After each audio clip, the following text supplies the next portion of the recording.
Welcome back. I'm N.S. Lavanya, Assistant Professor, Department of English, KCS Kasinadar College of Arts and Science. Let's look at the poem Different History and its summary in this video. Different History. Great Pan is not dead. He simply emigrated to India. Here, the gods roam freely, disguised as snakes or monkeys. Every tree is sacred, and it is a sin to be rude to a book. It is a sin to shove a book aside with your foot. A sin to slam books down hard on a table. A sin to toss one carelessly across a room.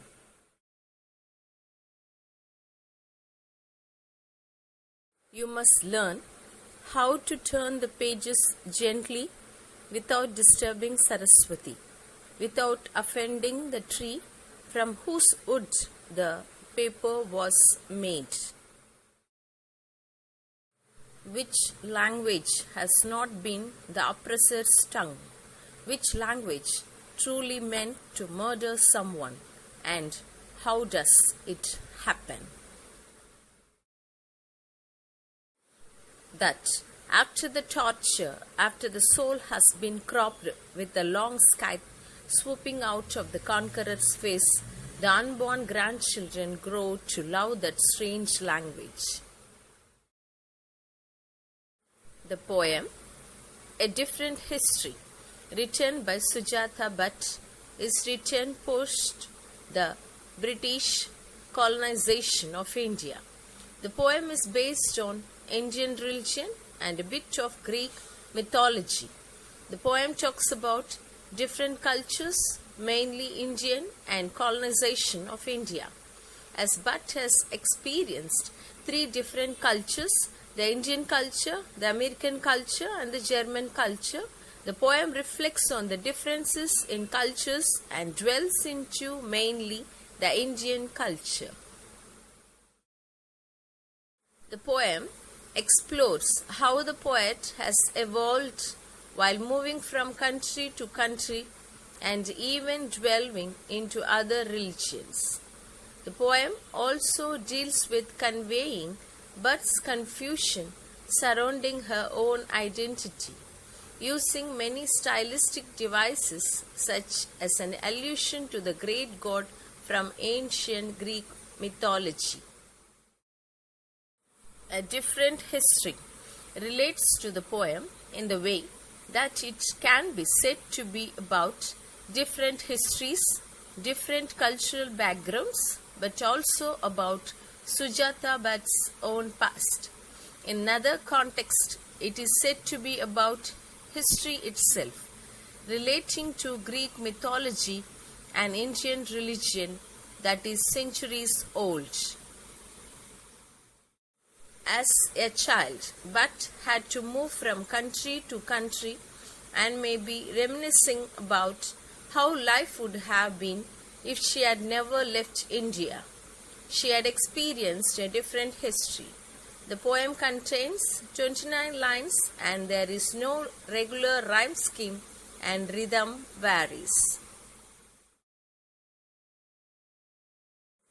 In the first part of the poem, she concentrates on respect for education and learning.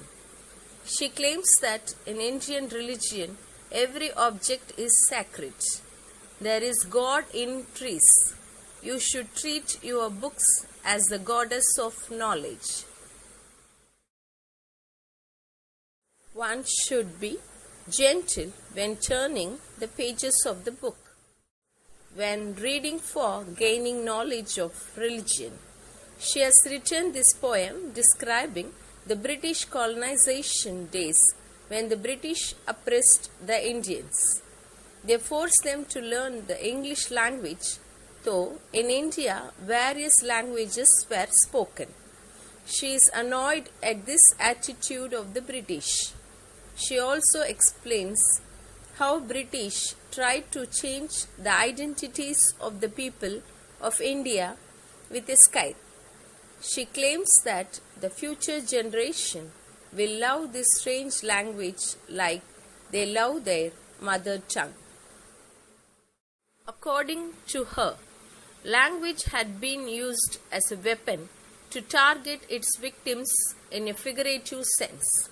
The poem appeals to the reader because it is full of culture of different countries. In the initial stage, it is descriptive and then changes to interrogative. The cultural background is reflected in the first part of the poem. She has referred to God and books to talk about Indian culture. As you read the poem further, one realizes that she is talking about learning a new language. She admits that in spite of knowing 4 languages, she had to adapt herself to the English language. The narrator tells the readers that they must learn how to turn the pages gently, whatever culture they may be.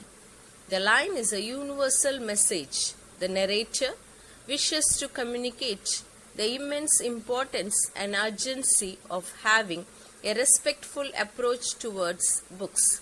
The line is also an imperative, where the commanding word must seems to give the readers no option but to obey.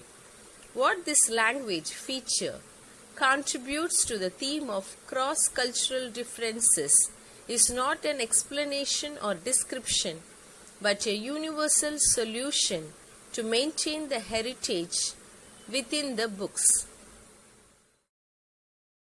One of the key aspects of the poem is Bhatt's notable efforts not to disturb identities such as Saraswati, the Hindu goddess of arts and knowledge, due to her extreme importance to the Indian culture. The narrator says, without offending the tree from whose wood the paper is made, it is through this personification that the non-human object is acknowledged as a figure which deserves as an individual for the significant role it plays in the nation's culture. The tree should be seen with a sense of humanity, a sense which anyone from any culture could accomplish. The narrator provocatively asks which language has not been the oppressor's tongue, which language truly meant to murder someone.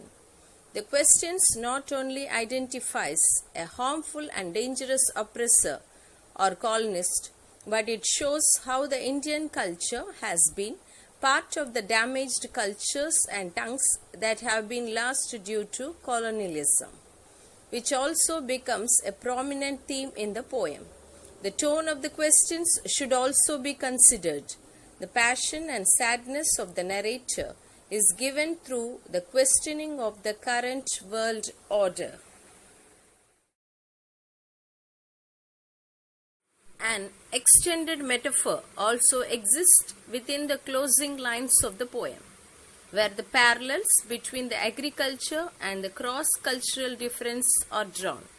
This is done with after the soul has been cropped with a long scythe, and how they grow to love that strange language. The suggested outcome that the traditions, culture and language will fade into the words of other foreign language is made to seem sad, but with more analysis one could see that the narrator is indeed sad but seems to accept the idea. This makes the final tone of history where the pain and hurt has turned into peace. The peace may come from the narrator's relations that the plant of Indian culture has in fact not died as suggested before, but that the plant has always been growing and developing even before the narrator's time. The narrator may have realized that there was one moment where the traditions and language they held dear was once seen as radical by those further in the past. Through a well-selected series of language and literary techniques terms, Bhatt achieves to produce a poem which discusses the mistake made after the collision of very different cultures, and then explains the truth and proper customs which have been lost. The narrator, in the process of this discussion, also resolved the intense emotions they once had by accepting that cross-cultural consequences such as colonialism do not ruin a history but creates a different tone. The aspect of the poem which makes it so abundantly powerful is how the poet uses her own personal life experiences to write from the narrator's perspective. Bhatt was born and spent her childhood in India. Then she moved to the United States of America for her education, knows best of the cultural difference between two vastly distinct nations, and writes the poem as one of the unborn grandchildren, hoping to hold on to the past as she goes on into the unknown future. That's the end of the summary. Thanks for watching this video. We meet again with another interesting topic.